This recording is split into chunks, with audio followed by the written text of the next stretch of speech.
봉독입니다. 피차 사랑의 빛 외에는 아무에게든지 아무 빚도 지지 말라. 남을 사랑하는 자는 율법을 다 이루었느니라.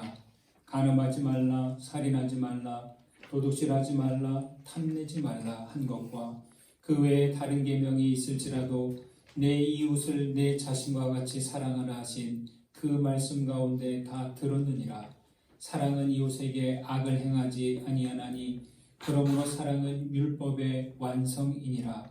또한 너희가 이 시기를 알거니와 자다가 깰 때가 벌써 되었으니 이는 이제 우리의 구원이 처음 믿을 때보다 가까웠음이라. 밤이 깊고 낮이 가까웠으니 그러므로 우리가 어둠의 일을 벗고 빛의 갑옷을 입자. 낮에와 같이 단정히 행하고 방탕하거나 술 취하지 말며 음란하거나 호색하지 말며 다투거나 시기하지 말고 오직 주 예수 그리스도로 옷 입고 정욕을 위하여 육신의 일을 도모하지 말라. 아멘.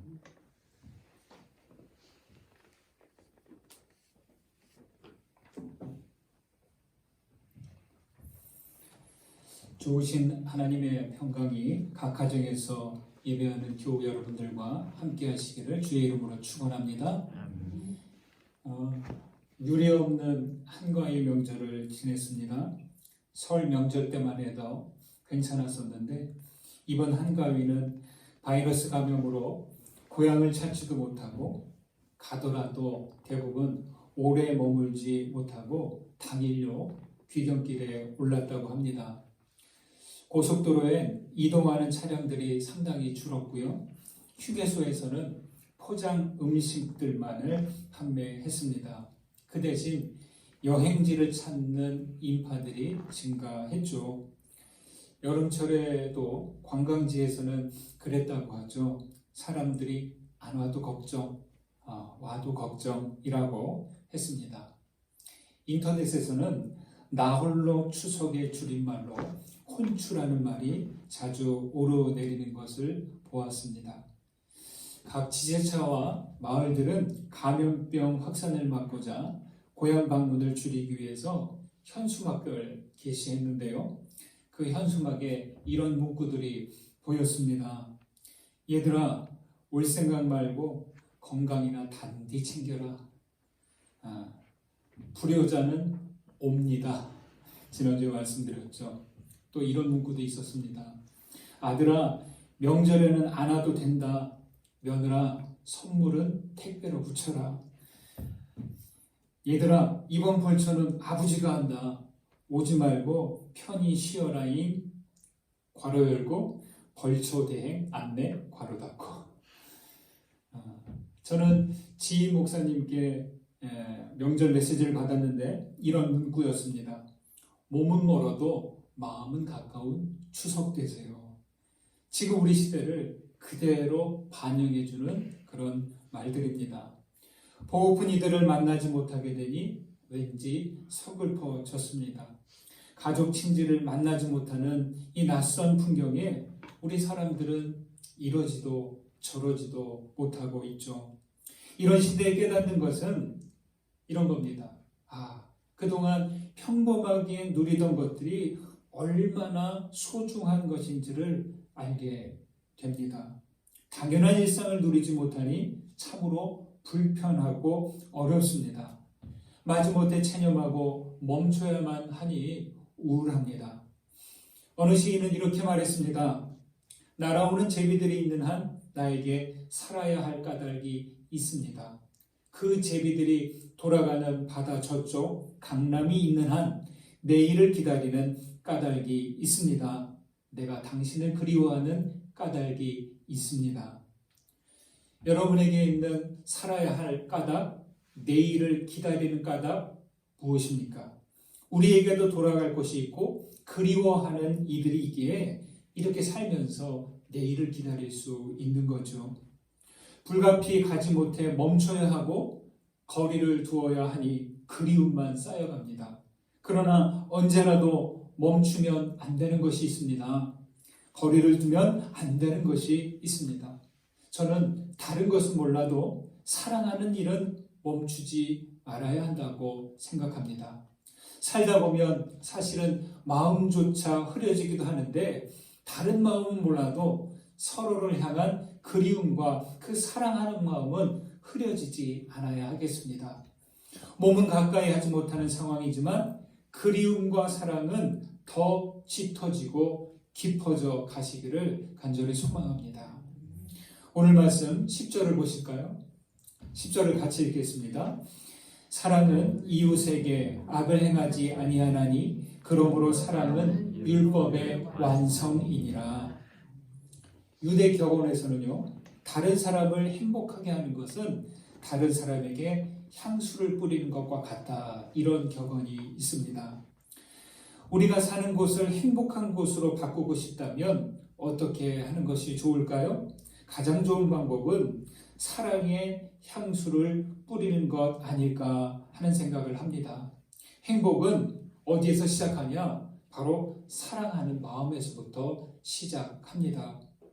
예수님께서는 내 마음을 다하고 목숨을 다하고 뜻을 다하여 주 너의 하나님을 사랑하라, 내 이웃을 내 자신과 같이 사랑하라 라고 하면서 하나님 사랑과 이웃 사랑이 율법과 선지자의 강령이다, 이렇게 말씀하셨습니다. 유대교에서는요 613가지의 율법 조항들이 있는데 그 동기가 바로 사랑이라는 겁니다. 그 수많은 율법 조항들의 시작은 억압하고 통제하기 위해서가 아니라 사랑에서부터 시작되었다는 말입니다. 그런데 그 많은 율법 조항들을 잘 지켜내려고 하다 보니까 그만 사랑을 잊어버리고 말았습니다. 시작은 좋았는데 지켜야 할 율법들이 지켜지지 않으니 답답해지는 거죠. 율법 하나를 이루면 다른 율법이 무너집니다. 이쪽을 세우면 저쪽이 망가집니다. 사랑에 완성하기 위해서인데 율법 지키기로 피로가 누적됩니다. 우리도 신앙생활을 하다 보면 오히려 신앙의 동기가 되는 하나님 사랑과 이웃 사랑을 건너뛸 때가 있지 않습니까? 헬런 켈러는 말했죠. 산다는 것은 신나는 일입니다. 그런데 남을 위하여 산다는 것은 더욱 신나는 일입니다. 사람들은 신나는 삶을 살고 싶어 하면서도 타인을 위하여 살려는 것을 꺼려 합니다. 앞에서도 말했듯이 신나는 인생, 행복한 삶은 사랑하며 사는 것입니다. 다른 것으로 우리의 삶이 행복하게 혹은 즐겁게 되지 못한다는 이야기죠. 그래서 바울 사도는 사랑은 율법의 완성이다, 이렇게 말한 것이죠. 학창 시절에 여러 과목을 배웠잖아요. 그중 어떤 과목이 제일 힘드셨나요? 참 힘들었던 과목 가운데 하나는 수학 과목이었습니다.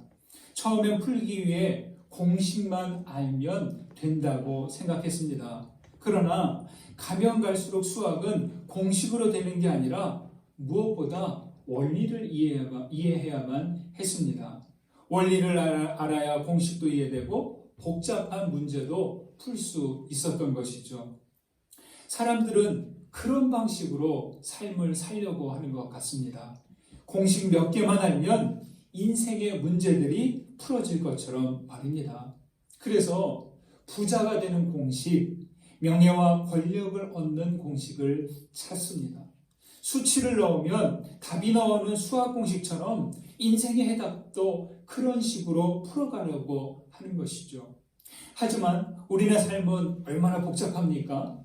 예측할 수 없는 변수들이 수시로 생겨나고 비슷해 보여도 예전과 다른 결과들을 가져옵니다. 좋은 동기로 시작한 이 율법이 왜 문제가 된 것일까요? 유대인들은 바로 이 율법을 공식처럼 생각했던 것이죠. 율법 조항들을 그대로 지키면 모든 문제들이 알아서 풀릴 것으로 여긴 것입니다. 그러나 그들은 율법의 공식은 알았지만 율법의 원리, 즉 사랑은 잊어버린 것이죠. 여러분, 우리 삶에서 다가오는 모든 문제들이 풀리지 않고 막히는 이유가 무엇일까요? 우리도 원리를 무시하고 성공을 위한 공식만을 찾으려고 하기 때문이 아닐까요? 여러분, 사랑은 공식이 아닙니다. 사랑은 문제를 풀기 위한 원리이고 잠긴 자물쇠를 푸는 열쇠입니다. 사랑은 믿음의 원리이고 하나님이 이 땅에 내려오신 이유이고 예수께서 십자가에 달리신 이유입니다. 우리가 받은 이 사랑을 따라 다가오는 모든 문제들을 풀어가시는 여러분들 되시기를 주님의 이름으로 축원드립니다. 9절 말씀을 보실까요? 9절에 있습니다. 간음하지 말라, 살인하지 말라, 도둑질하지 말라, 탐내지 말라 한 것과 그 외에 다른 계명이 있을지라도 내 이웃을 내 자신과 같이 사랑하라 하신 그 말씀 가운데 다 들었느니라. 그 말씀 가운데 다 들었다라고 합니다. 이웃을 사랑하는 것 안에 모든 계명들이 다 들어있다는 말입니다. 여러분, 사랑은 이 각각의 계명들을 대체하지 않습니다. 사랑은 이 모든 계명들을 다 감싸고 품습니다. 그러나 간음하고 살인하고 탐내고 도둑질하는 이 사람들의 문제는 무엇일까요? 그 사람의 문제는 행위를 했다, 안 했다. 행위 이전에 이웃을 사랑의 대상으로 여기지 않는다는 것이 문제입니다. 내가 아는 사람만 사랑의 대상이 아니라 내가 모르는 사람들도 사랑의 대상이 된다는 이야기죠. 10절에서 사랑은 율법의 완성이라고 했는데 여러분, 이 완성은 종결 혹은 폐지 이런 뜻이 아닙니다. 이 완성은 성취와 이루다 이것을 의미합니다. 어린 자녀들이 갖고 싶은 장난감을 매번 사달라고 조르잖아요. 어떤 것은 사줄 수가 있고 어떤 것은 너무 가격이 높아서 고민을 하고 쉽게 사주지 못합니다. 그러나 조르면 부모는 마지못해 사주죠. 그런데 애써 사주었는데 며칠 못 가서 더 이상 거들떠보지도 않습니다. 그처럼 우리는 애쓰고 수고하여서 무언가를 이루지만 이 이름과 동시에 끝났다고 여길 때가 있습니다. 하지만 끝이 아니죠. 바울사도는 율법의 완성을 끝으로 말하지 않고 사랑으로 율법을 계속 이루어 가자고 말하고 있습니다. 예수님은 요한복음 15장에서 제자들에게 말씀하셨습니다. 아버지께서 나를 사랑하신 것 같이 나도 너희를 사랑하였으니 나의 사랑 안에 거하라. 내가 아버지의 계명을 지켜 그의 사랑 안에 거하는 것 같이 너희도 내 계명을 지키면 내 사랑 안에 거하리라. 그리스도의 사랑 안에 거하는 것과 계명을 지키는 것 다르지 않습니다. 서로 이어져 있죠. 이 사랑 안에 거할 때 계명은 자유하게 합니다. 수학에서 원리를 모르면 공식을 알아도 문제 앞에서 자유롭지 못합니다. 하나님의 사랑을 알고 경험한 사람은 계명을 감당할 수 있어요. 고린도후서 5장에서 바울은 그리스도의 사랑이 우리를 더욱 강권하신다라고 했습니다. 여러분, 사랑과 순종은 서로 상호 반응을 일으킵니다.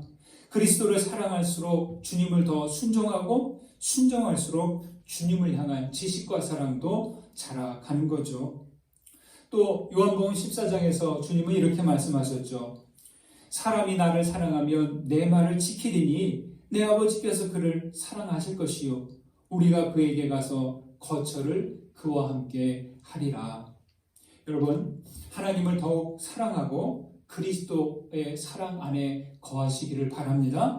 그 사랑의 자리에 성부와 성자와 성령께서 함께 거하게 되실 것입니다. 8절 말씀을 또 같이 보실까요? 같이 읽습니다. 피차 사랑의 빛 외에는 아무에게든지 아무 빛도 짓지 말라. 남을 사랑하는 자는 율법을 다 이루었느니라. 바울사도는 누구에게든지 아무 빛도 지지 말라고 하면서 단 하나 예외를 말합니다. 사랑의 빚은 예외로 말합니다. 사람은 빚진 상태로 지내기가 어렵죠.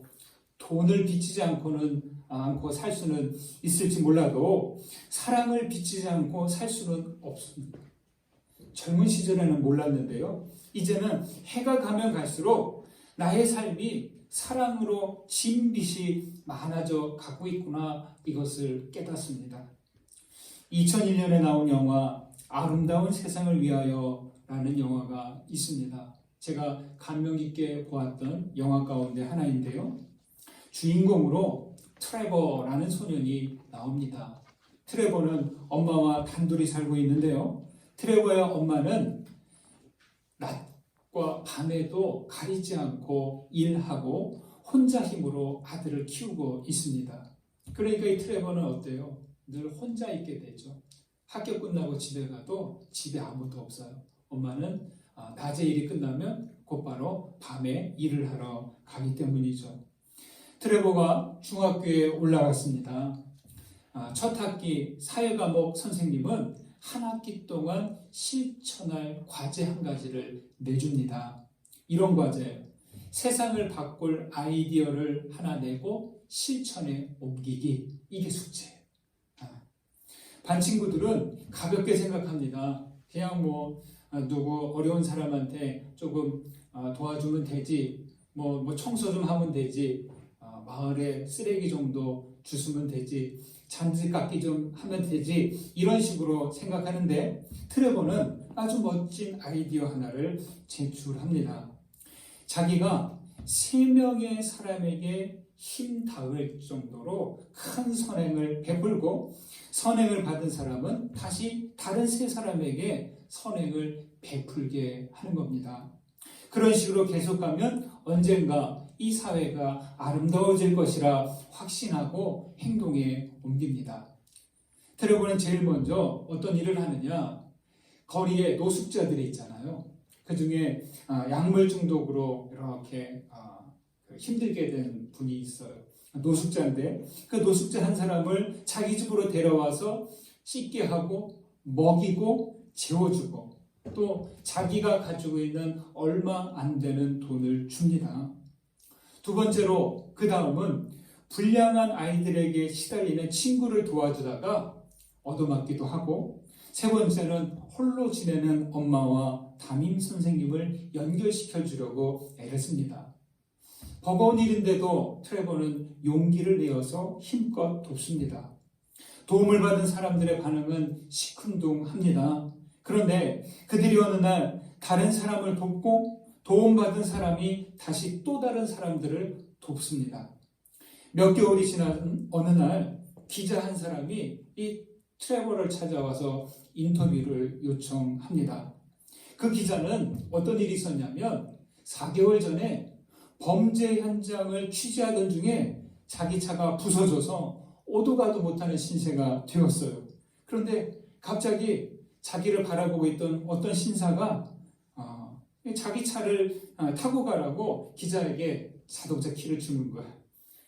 무슨 이유가 있냐, 조건이 있냐 물어도 그냥 주고 싶은 마음이 생겨서 당신한테 주겠다고 그렇게 선물로 주고 갑니다. 기자는 얼떨결에 받았지만 이유가 너무나 궁금해서 변호사를 찾아갔고 변호사에게 한 사연을 듣습니다. 변호사 역시 자기 딸이 생명에 위급한 상황이 있었는데 한 흑인에게 도움받아서 생명을 다시 회복했다. 죽지 않고 살 수 있었다. 이 이야기를 듣습니다. 그래서 기자는 그 다음에 흑인을 찾아갔고 흑인에도 물어보니까 흑인도 자기가 막 쫓겨다닐 때 어느 노파의 도움을 받아서 숨을 수 있었던 사연을 듣습니다.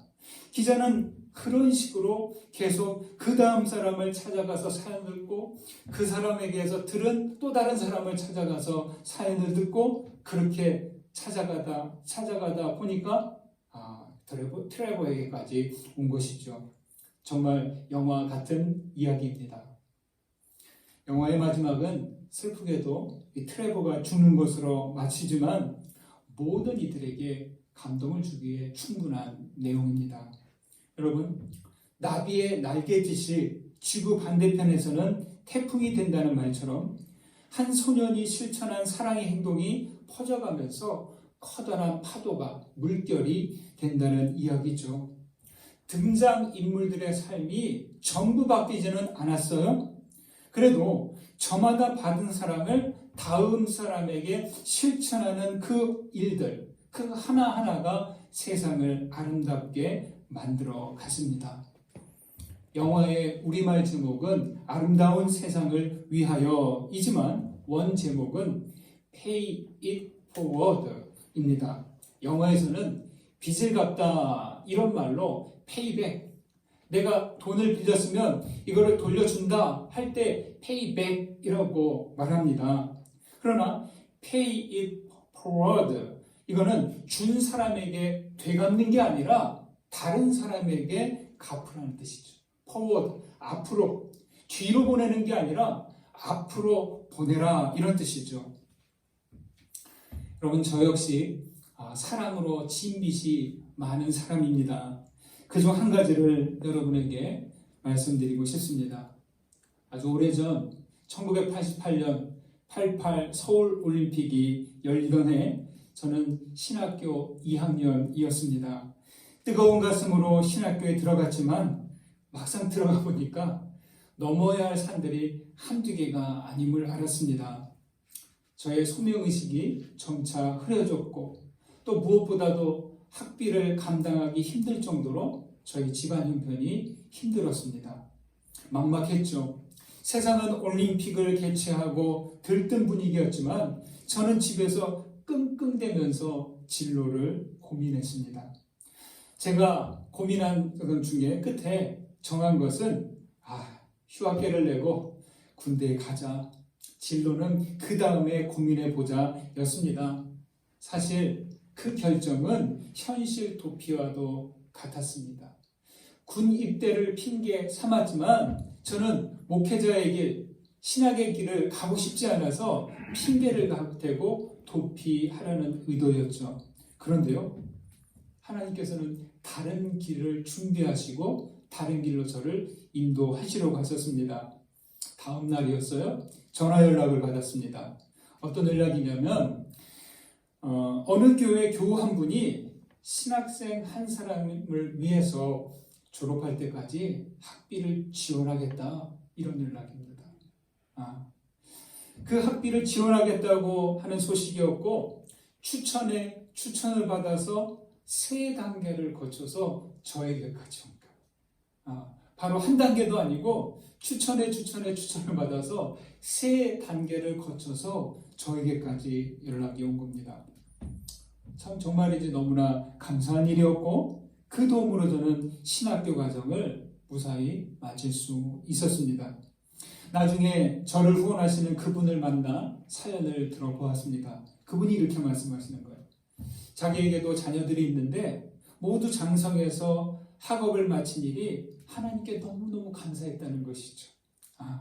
하나님께 되돌려드리고 싶었지만 돌려드리지 못하겠고, 그리고 그 받은 사랑을 앞으로 보내기로 하고, 즉 다른 사람에게로 보내기로 하고 신학생들을 후원하는 일을 시작했는데 제가 바로 2번째 사람이었어요. 그 일은 참 혼란스럽고 낙심해 있던 저를 붙잡아준 사랑의 손길이었던 것이죠. 참 이상했습니다.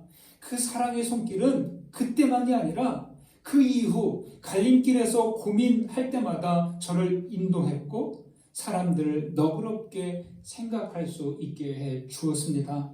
저 또한 그 받은 사랑으로 인해서 누군가를 섬기고 도울 수 있는, 사랑을 보낼 수 있는 그런 마음을 갖게 된 것이죠.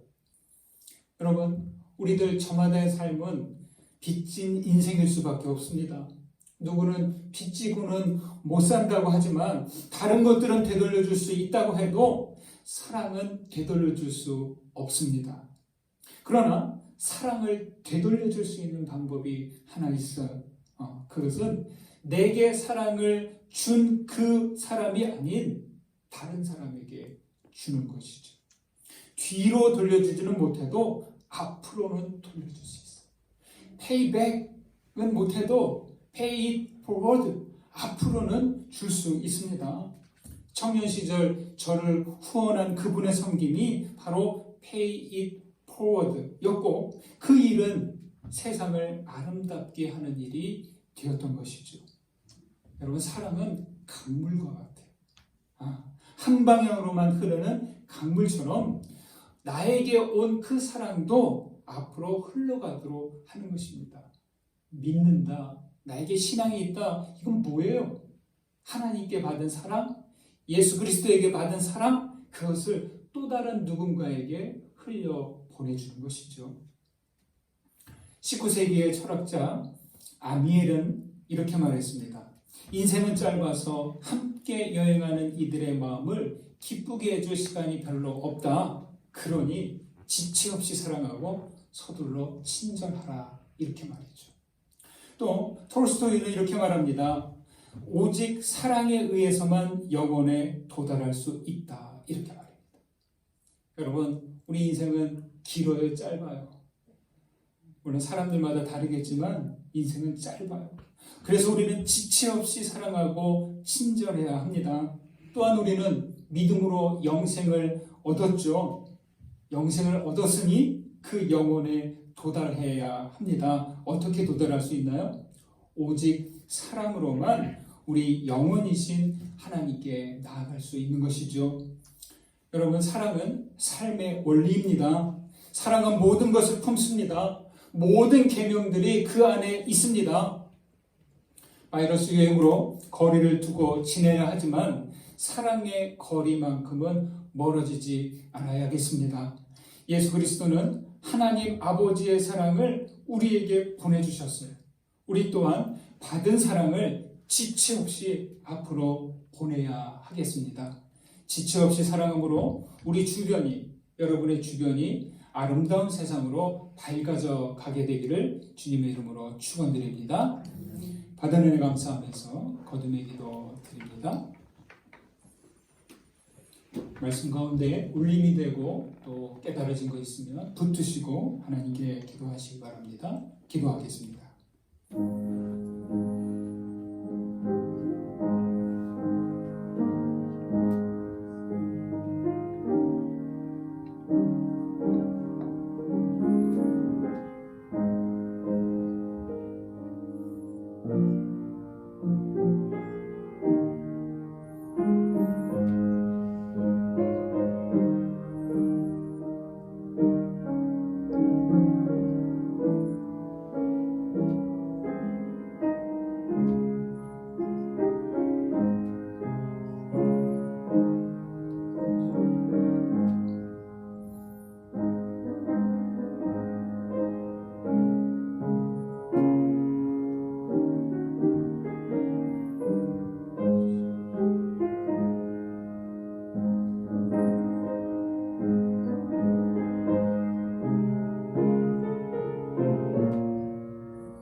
하나님, 세상은 갈수록 서로의 몸과 마음이 멀어지게 하고 있습니다. 주님께서는 마음과 목숨과 뜻을 다하여 하나님을 사랑하고 자신처럼 이웃을 사랑하라고 하셨는데 우리의 사랑은 자기만을 향하고 있습니다. 주님 원하오니 끊어지지 않는 하나님의 사랑과 같이 우리의 사랑함도 끊어지지 않게 하옵소서. 그리스도를 통해 아버지의 사랑을 받았으니 우리가 받은 사랑을 이웃에게 전하는 삶을 살게 하옵소서. 지체 없이 사랑하게 하시고 이 사랑으로 영원이신 하나님을 만나게 하옵소서. 예수 그리스도의 이름으로 기도드립니다. 아멘.